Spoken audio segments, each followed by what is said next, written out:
Good morning, everyone. I'm coming to you actually from home this morning to share this morning devotional. And what I want to do is actually kick off a series of devotions that we're going to explore over the next week or so. And that is looking at creation.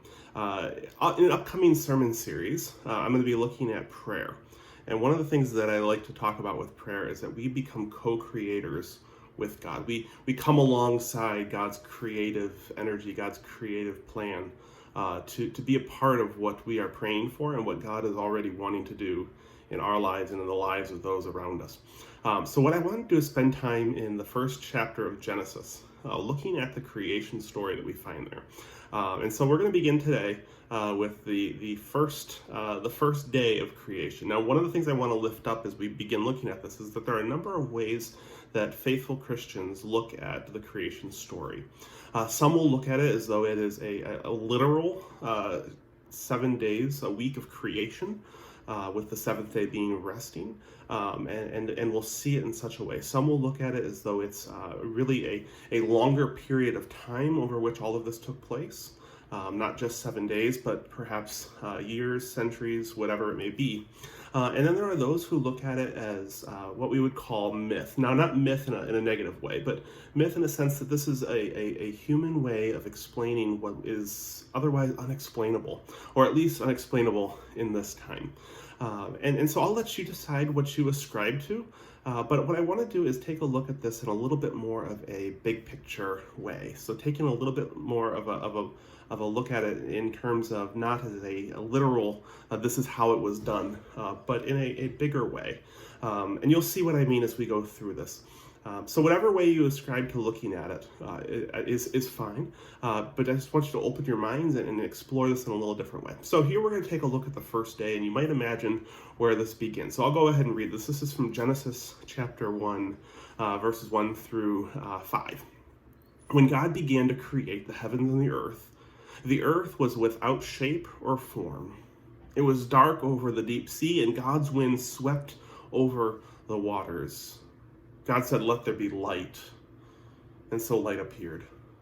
God saw how good the light was. God separated the light from the darkness. God named the light day and the darkness night. Now, as I read this, I think about how this writing began. I wonder if there was a point at which someone sat down in the middle of the night. Now, of course, this was written before any electricity, any sort of any sort of light that would have been illuminating our world like we do today. Light pollution just wasn't an issue in this time. And so in the middle of the night, in the darkness, someone began to look around and wonder what the beginning was like. Before God began to create, that darkness was the norm. That the lack of light was just normal. It's funny that we don't think about light as being the norm, right?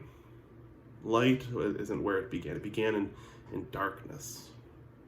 Sometimes that's how we feel, right? Is that our resting place is in darkness, and we need to constantly filter in the light in order to stay hopeful, to stay energized. Light doesn't seem to be our starting place all the time, does it? And so in this passage, we see that darkness is the norm, right?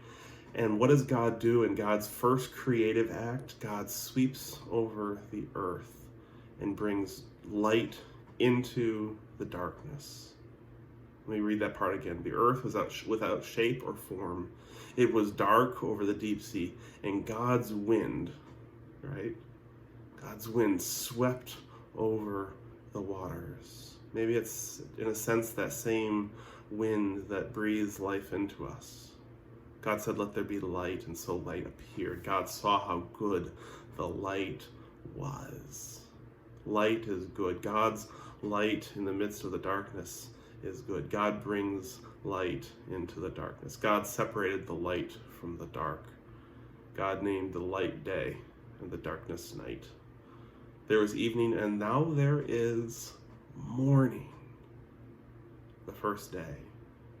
It's interesting how God's first creative act brings us into a new day, isn't it? God's creative work brings us into a new day. My prayer for you today, my prayer for this world today, my prayer for all of us this day is that God's creative work today would bring us into a new day. Friends, have a wonderful day, and know that you are loved. We'll keep with this creating talk for the next few days. Take care. Bye.